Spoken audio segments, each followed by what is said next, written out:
하나님 말씀을 같이 보시겠습니다. 신약성경 에베소서 5장 21절에서 33절까지 말씀이 되겠습니다. 에베소서 5장 21절에서 33절 말씀 제가 읽어드리겠습니다. 그리스도를 경외함으로 피차 복종하라. 아내들이여 자기 남편에게 복종하기를 주께 하듯 하라. 이는 남편이 아내의 머리 됨이 그리스도께서 교회의 머리 됨과 같음이니 그가 바로 몸의 구주시니라. 그러므로 교회가 그리스도에게 하듯 아내들도 범사에 자기 남편에게 복종할지니라. 남편들아 아내 사랑하기를 그리스도께서 교회를 사랑하시고 그 교회를 위하여 자신을 주심같이 하라.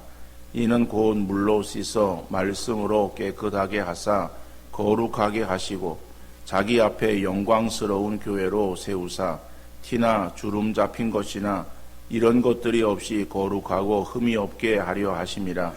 이와 같이 남편들도 자기 아내 사랑하기를 자기 자신과 같이 할지니 자기 아내를 사랑하는 자는 자기를 사랑하는 것이라. 누구든지 언제나 자기 육체를 미워하지 않고 오직 양육하여 보호하기를 그리스도께서 교회에게 함과 같이 하나니 우리는 그 몸의 지체임이라. 그러므로 사람이 부모를 떠나 그의 아내와 합하여 그 둘이 한 육체가 될지니 이 비밀이 크도다. 나는 그리스도와 교회에 대하여 말하노라. 그러나 너희도 각각 자기의 아내 사랑하기를 자신같이 하고 아내도 자기 남편을 존경하라. 아멘. 신앙생활을 정의한다고 하면은 어떻게 말할 수 있을까? 물론 이렇게 질문을 하면은 무엇이라고 대답을 해야 될 것인가? 좀 막막함이 있을 거예요. 저는 이 시간 신앙생활은 관계다라고 정의를 해보고 싶습니다. 신앙생활은 관계다. 서로의 관계다. 어떤 사람들은 하나님과의 관계만 신앙생활로 생각해서 열심히 예배드리고 기도하고 교회에서 자기에게 주어지는 일들만 열심히 봉사하면 신앙생활을 잘하는 것으로 생각하기도 합니다. 그러나 신앙생활은 하나님과의 관계와 사람들과의 관계를 포함하고 있습니다. 하나님과의 좋은 관계를 맺어야 한다는 것은 하나님과 친밀하게 지내는 거예요. 늘 하나님을 바라고 하나님을 가까이 하기 위해서 또 말씀을 가까이 하고 기도하며 교회를 중심한 열심히 있는 신앙의 모습이 되어야 하는 거죠. 수직적으로 하나님과의 관계만 유지하는 것이 아니라 성경은 신앙생활에 대해서 수평적으로 사람과의 관계에 대해서도 좋은 관계를 맺어야 된다라고 말씀하고 있습니다. 지금까지는 우리가 수직적인 하나님 관계에 대해서 주로 말씀을 나누었습니다. 그러나 오늘 본문에서부터 이제 6장 9절, 에베소 6장 9절까지는 수평적으로 다른 사람, 대인과의 관계, 대인 관계를 우리에게 말씀하고 있어요. 그래서 이 대인관계를 말할 때에 대인관계를 행할 때에 어떠한 자세를 가져야 될 것인가에 대해서 종합적으로 결론적으로 말하고 있는 것이 오늘 본문 21절의 말씀이에요. 하나님을 그리스도를 경외함으로 피차 복종하라. 우리가 그리스도를 경외하는 사람들이에요. 이 말은 하나님을 경외하는 사람이라고 하는 말로 우리가 대신할 수 있겠죠. 하나님을 경외하는 사람, 그리스도를 경외하는 사람은 누구예요? 신앙인이죠. 믿는 성도예요. 믿는 성도는 다른 사람 관계 속에서 피차 복종해야 된다라고. 세상에서는 다른 사람들에 대해서 내가 더 군림하고 위에 올라가려고 합니다. 그러나 성경은 다른 사람에 대해서 내가 주장하는 자세, 내가 그들 위에 서 있기를 바라기보다는 오히려 그들에게 복종하라. 다시 말하면 그들을 이해하고 그들을 섬기는 그러한 삶을 살아야 된다라고 말씀하고 있어요. 자, 그런데 이러한 이 대인관계에 있어서 오늘 본문은 부부관계를 먼저 말씀하고 있습니다. 그러니까 부부관계를 대인관계 가운데에서 먼저 언급하고 있는 것은 대인관계 가운데에서 가장 중요한 위치를 차지하고 있기 때문에 부부관계를 먼저 언급하고 있는 것이라고 볼 수 있어요. 그렇죠? 여러분, 부부관계, 이것은 우리 인생에 있어서 가장 많은 시간을 함께하는 대상 아니겠습니까?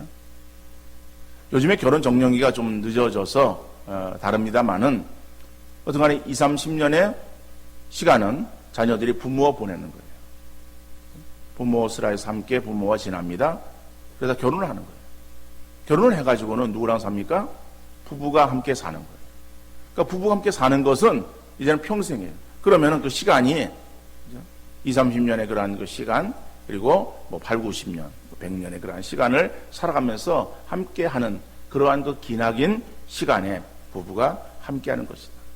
그러나 단지 많은 시간 동안 서로 함께 지난다라고 해가지고 부부관계가 중요하다라고 하는 의미보다는 성경에서 보니까는 이 부부관계를 대인관계 가운데 가장 중요하게 언급하고 있어요. 오늘 보면 31절 말씀 보니까는 그러므로 사람이 부모를 떠나 그의 아내와 합하여 그 둘이 한 육체가 될지니 그랬어요. 물론 우리 자녀들의 입장에서는 부모님은 평생 우리의 마음 가운데에 부모님으로 존재하고 있습니다.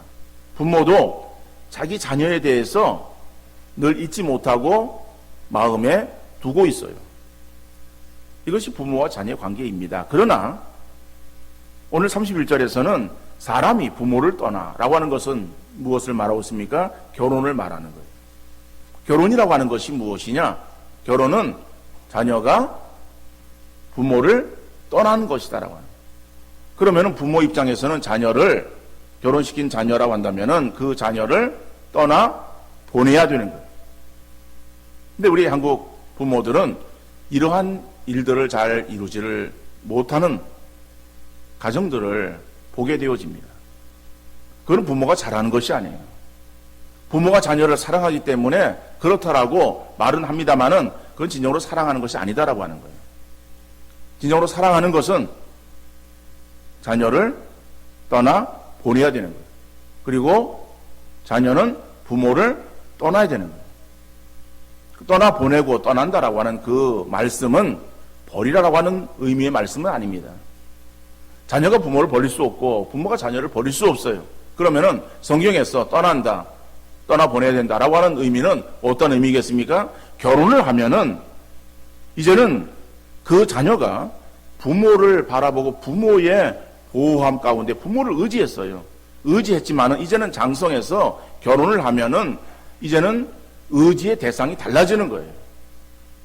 남편은 아내를, 아내는 남편을 의지하며 살아가야 되는 거예요. 그러니까 하나의 독립적인 개체로서의 그러한 삶을 살아야 되는 그러한 존재가 되었음을 말하는 거예요.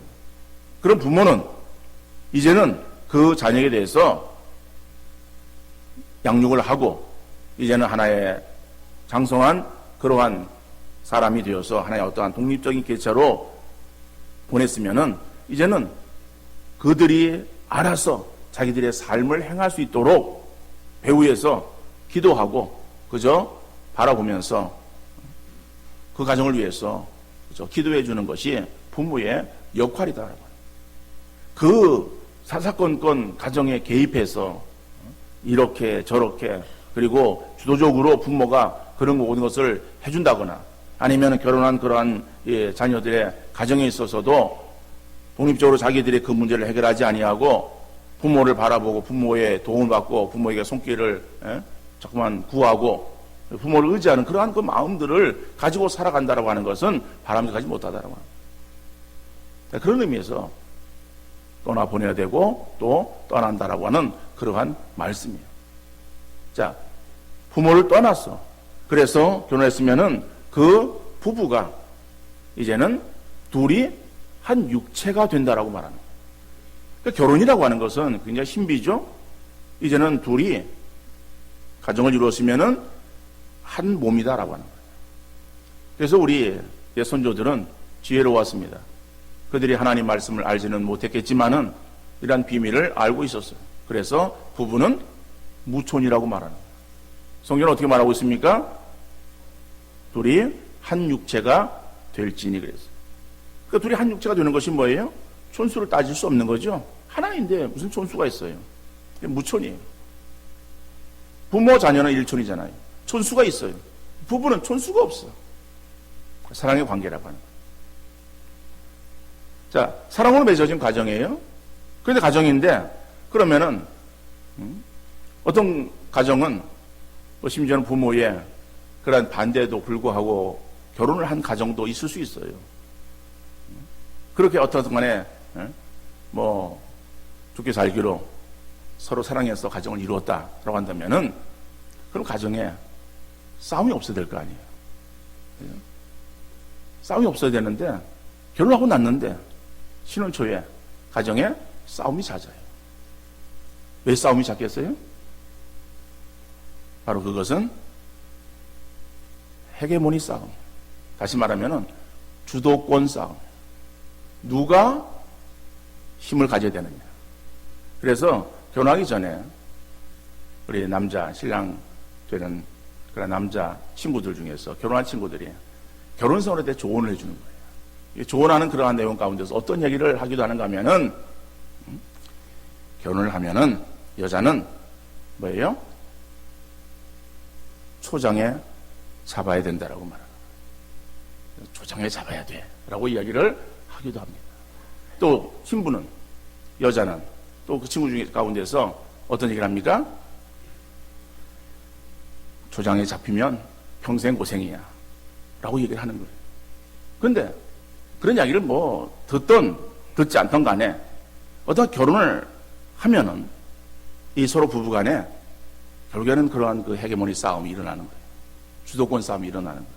누가 주도권을 가질 것인가 라고 하는 그러한 이제 보이지 않는 그러한 이 상황 속에서의 계속해서 트러블이 싸움이 일어나게 되어집니다. 그런데 오랜 시간이 지나고 나요. 머리에 백발이 찾아옵니다. 그제서야 서로 철이 들어 그래가지고 서로를 아끼며 존중해 주게 되어지는 거예요. 그래서 성경은 이러한 많은 시간들을 낭비하는 시행착오를 겪지 말라고 부부관계에 대해서 우리에게 말씀하시고 있습니다. 뭐라고 말씀하시고 있습니까? 첫 번째로 아내에 대해서 말하고 있습니다. 아내는 자기 남편에게 복종해야 된다라고 말하고 있어요. 우리 아내들이요, 자기 남편에게 복종하는 아내가 되어질 수 있기를 바랍니다. 오늘 보면 21절 말씀이에요. 아내들이여 자기 남편에게 복종하기를 주께 하듯 하라. 아멘도 안 나오고 듣기도 기분 나쁘니까는 22절 말씀을 다시 한번 우리 여자들만 한번 좀 읽어보시기 바랍니다. 여자들만 시작.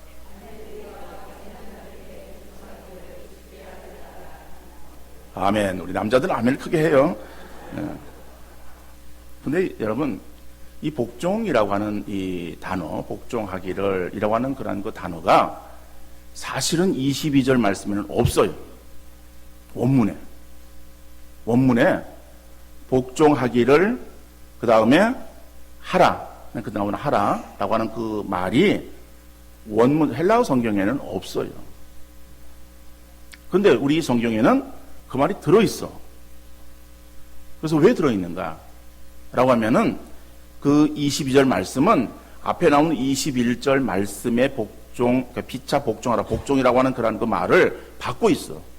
그래서 중복되어지기 때문에 원문 성경에서는 중복되어지는 단어의 중복을 피해서 그 단어를 안 쓰고 있는 거예요.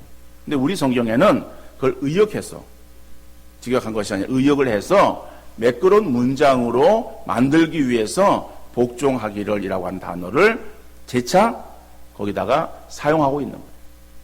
그래서 원문을 이 직역하면은 어떠한 문장이 되는가 하면은 아내들이여 자기 남편에게 주께와 같이 이렇게 되어 있어요. 근데 이 내용은 복종하라라고 하는 그런 그 내용을 받고 있기 때문에 그래서 우리 성경에는 아내들이여 자기 남편에게 복종하기를 주께 하듯 하라 이렇게 문장을 다시 만든 거예요. 그러니까는 뭐 원문에 그것이 없어서 이렇게 뭐 하는 것은 뭐 다 알지 못하고 조금 알고 하는 이야기고 원래 그런 의미가 그렇다라고 하는 거예요. 그래서 우리 성경대로 보면은 그냥 편하게 볼 수 있어요. 그래서 아내들은 자기 남편에게 뭐 다른 사람이 아닙니다. 자기 남편에게 복종하라라고 말씀하고 있어요. 자, 그러면은 이 말씀을 들으면서 듣는 우리 여자들은 굉장히 기분이 좀 언짢을 수 있어요. 또 젊은 사람들은 더 그럴 수 있어요. 그러면서 마음속에 이러한 반문이 일어날 수 있습니다. 아니, 지금이 어느 시대인데 후석기 유물 같은 이야기를 하고 있습니까? 라고 반문을 할 수 있어요. 지금이 어느 시대입니까? 지금은 어느 시대예요? 좋은 시대죠. 그렇죠? 여러분, 시대의 흐름을 부정하는 거 아닙니다. 시대는 많이 바뀌어져 가고 있습니다. 그러면은 우리 그리스도인의 삶이 시대의 흐름에 따라서 그 시대의 어떤 정신을 따라서 그것을 우리가 쫓아가는 것이 그리스도인의 삶인가라고 하는 거예요. 우리는 성경을 어떻게 믿고 있는가 하면 성경 말씀이 어떤 말씀이에요? 예? 성경 말씀이 어떤 말씀이에요? 하나님 말씀? 그냥 하나님 말씀이에요? 진리의 말씀이에요. 그럼 믿습니까? 성경 말씀은 진리의 말씀이죠? 그 진리라고 하는 것이 뭐예요? 진리는 변하지 않는 것이 진리예요. 그러면은 시대는 바뀌어도 하나님 말씀은 변하지 않아요. 그 우리가 무엇을 쫓아가야 될 것인가라고 하는 거예요. 우리가 따라가야 되는 것은 시대를 따라서 시대 정신에 앞장서가는 사람들이 그리스도인이 아니다라고 하는 거예요. 시대는 바뀌어도 우리의 삶의 중심은 하나님 말씀을 붙잡고 살아가는 그 삶이 그리스도인의 바른 신앙의 자세라고 하는 거예요. 그럼 오늘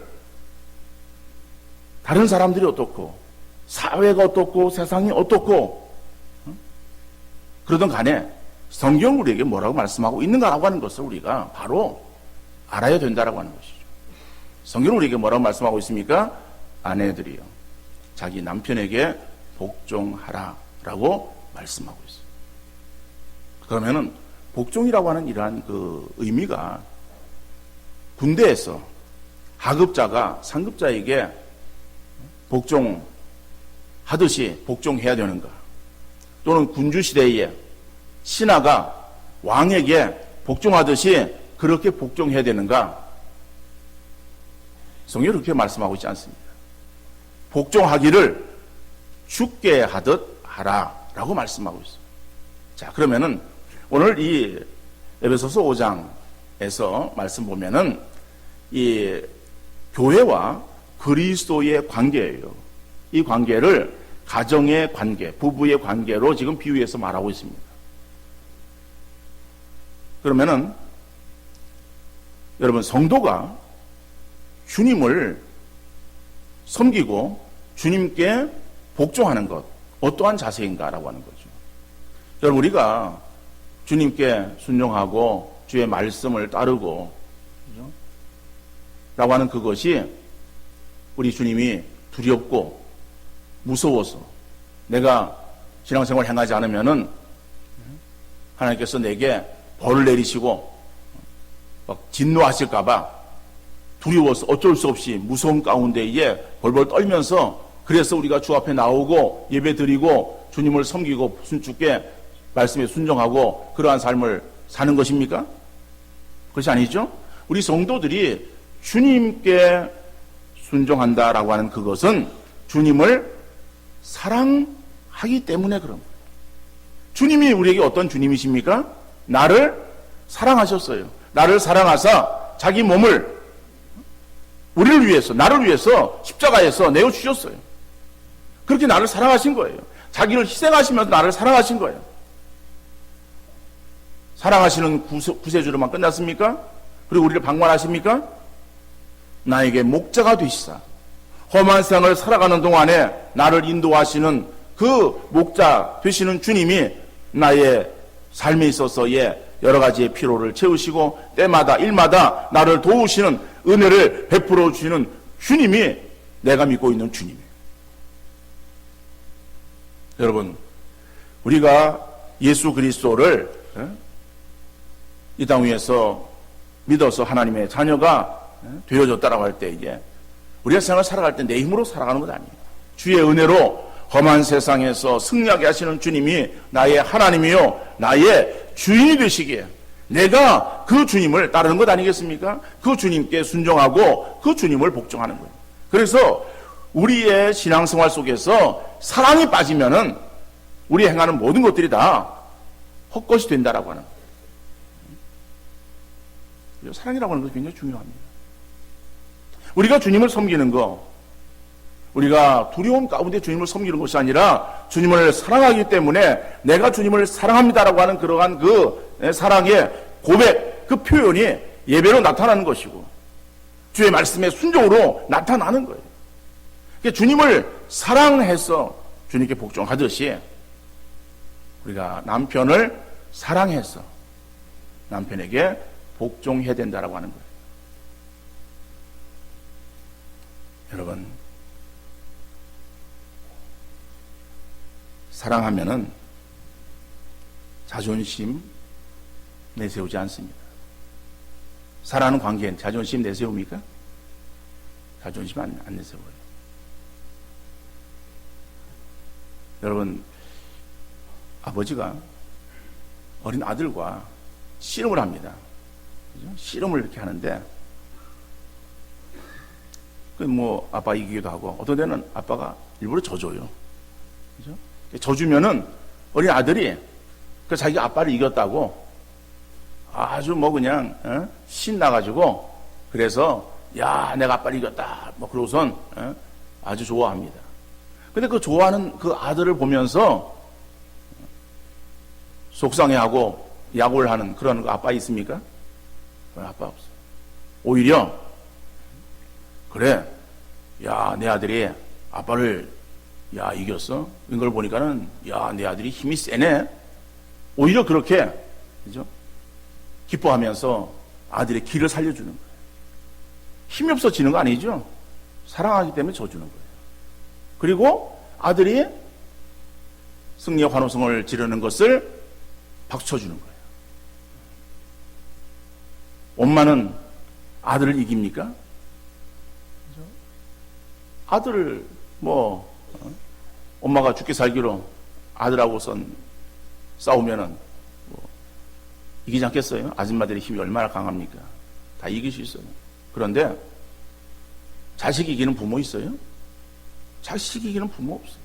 그러면 자식 이기는 부모 힘이 없어서 부모가 자식에게 집니까? 무력으로 당할 수 없어서 그저 그냥 다 포기하고 자녀들 그냥 뜻을 따라주고 그렇게 합니까?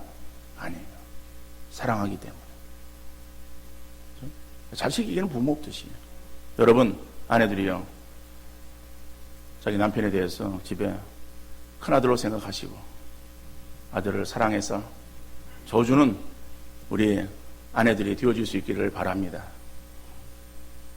저주는 것이 이기는 거예요. 지는 것이 이기는 거예요. 괜히 그거 이기려고 그렇죠?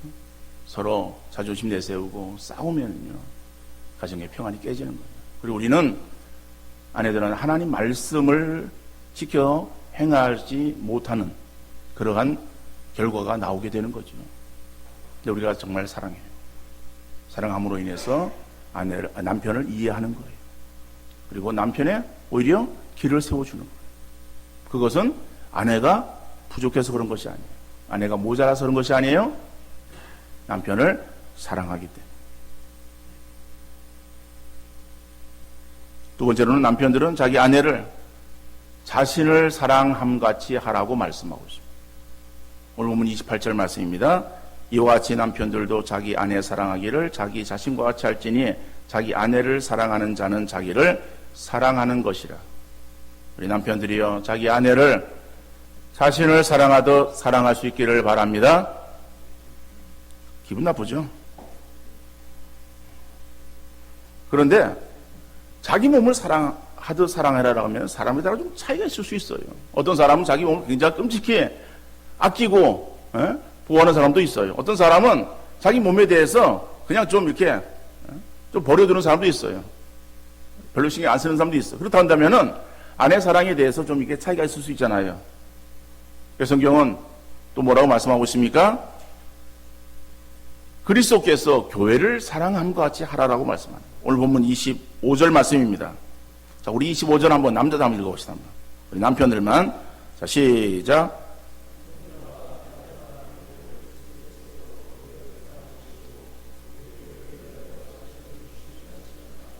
아멘. 여러분, 아내 사랑하기를 그리스도께서 교회를 사랑하시고 교회를 위하여 자신을 주심같이 하라. 여러분, 교회라고 하는 것은요, 우리 주님께서 십자가에서 못 박혀 죽으시고 그래서 세우신 그 교회입니다.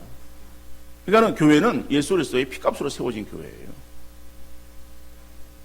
그렇다면 주님이 교회를 위에서 행하신 것처럼 우리 남편들도 자기 아내에게 그렇게 행해야 된다라고 그렇게 말씀하고 있는 거예요. 그래서 오늘 여기에서 남편들아 아내 사랑하기를 이라고 할 때에 그 사랑이라고 하는 단어를 어떻게 쓰고 있는가 하면은 아가파오라고 하는 동사로 쓰고 있어요. 아가파오. 여러분들 이렇게 아가파오니까 좀 뭐가 좀 이렇게 생각나는 단어가 있죠? 어떤 말이에요? 아가페. 아가페는 명사예요. 이거는 이 헬라어로는 사랑이라고 하는 단어가 우리는 하나지만은 거기에는 서너 가지의 의미를 가지고 있어요. 우리가 아가페의 사랑 이런 것은 어떠한 희생적인 사랑, 자기 희생적인 사랑, 그죠? 뭐 사랑이 가장 이게 최고의 그러한 사랑을 말하는 거예요. 그 다음에 이성 간에 어떠한 그러한 어떠한 사랑들, 그런 것은 에로스의 사랑이다. 에로스라고 하는 단어를 쓰는 거예요. 그리고 친구 관계에서의 우정 같은 사랑, 이런 것은 필레오라고 하는 사랑을 쓰는 거예요. 그런데 부부의 관계의 사랑을 에로스적인 사랑으로 말하지 않습니다. 에로스적인 사랑은 그저 성적인 그런 육체적인 어떠한 그런 관계에서의 사랑을 말하는 거예요. 근데 성경에서 남편이 자기 아내 사랑하기를 이라고 하는 것은 아가파오라고 하는 아가페의 사랑을 말하고 있어요. 이거는 자기 희생적인 사랑. 그래서 그리스도께서 교회를 위하여 자신을 주심같이 그렇게 자기 아내를 사랑해야 된다고 말하는 거예요. 여러분, 아내들이요 자기 남편에게 복종하기를 이라고 할 때는 우리 남편들이 기분이 좀 좋았어요. 겉으로 옆에 눈치 보면서 드러내놓고 좋아하지 못했어도 기분이 좋았지만은, 그러나 성경은요 대표성의 원리를 가지고 기록되어 있습니다. 그렇다면은 가정의 대표는 남편과 아내예요. 아니, 남편과 아버지예요. 그래서 아버지와 남편에 대한 책임이 커요. 여러분, 아내가 남편을 사랑에 대해서는 22, 23, 24절 석절에 대해서 말씀하고 있습니다. 그런데 남편이 아내를 사랑하는 것에 대해서는 25절서부터 29절까지 5절에 걸쳐서 말씀하고 있어요. 더 많은 부분을 할애하고 있어요. 그만큼 남편에 대한 책임이 크다라고 하는 거예요.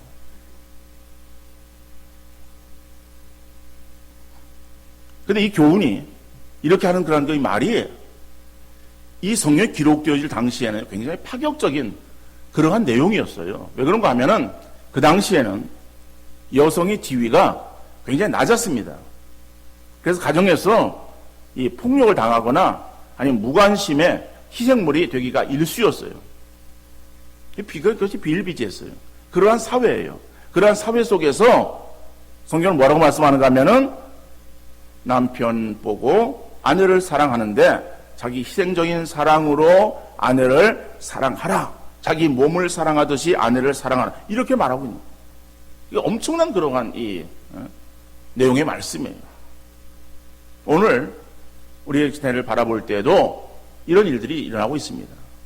가정에 폭력이 일어나는 거예요. 힘이 약한 자녀들, 아내들이 남편의 아버지의 폭력으로 인해서 많은 어려움을 당하고 있어요. 남자들이 여자보다 힘이 있고 또 그렇게 폭력을 구사하는 것이 나만이 아니라 다른 사람들도 뭐 그렇게 하는 사람도 있으니까는 괜찮겠지라고 생각해서는 안 된다라고 하는 거예요. 어떠한 이유에서인지 남편들은 자기 아내에게 폭력이나 괴롭힘이 있어서는 안 되고 오직 자기 희생적인 사랑만이 있어야 된다라고 성경이 말씀하고 있습니다. 물론 오늘 본문을 통해서 우리가 무슨 뭐 가정 세미나를 하거나 아니면 어떤 뭐 성경적인 어떠한 그런 공부를 행하는 그러한 시간이 아니기 때문에 아내가 남편을 어떻게 사랑하고 남편이 아내를 어떻게 사랑하고 하는 방법적인 그러한 그 부분들은 우리가 다 다루거나 또 오늘 본문의 것을 말하고 있지는 않아요.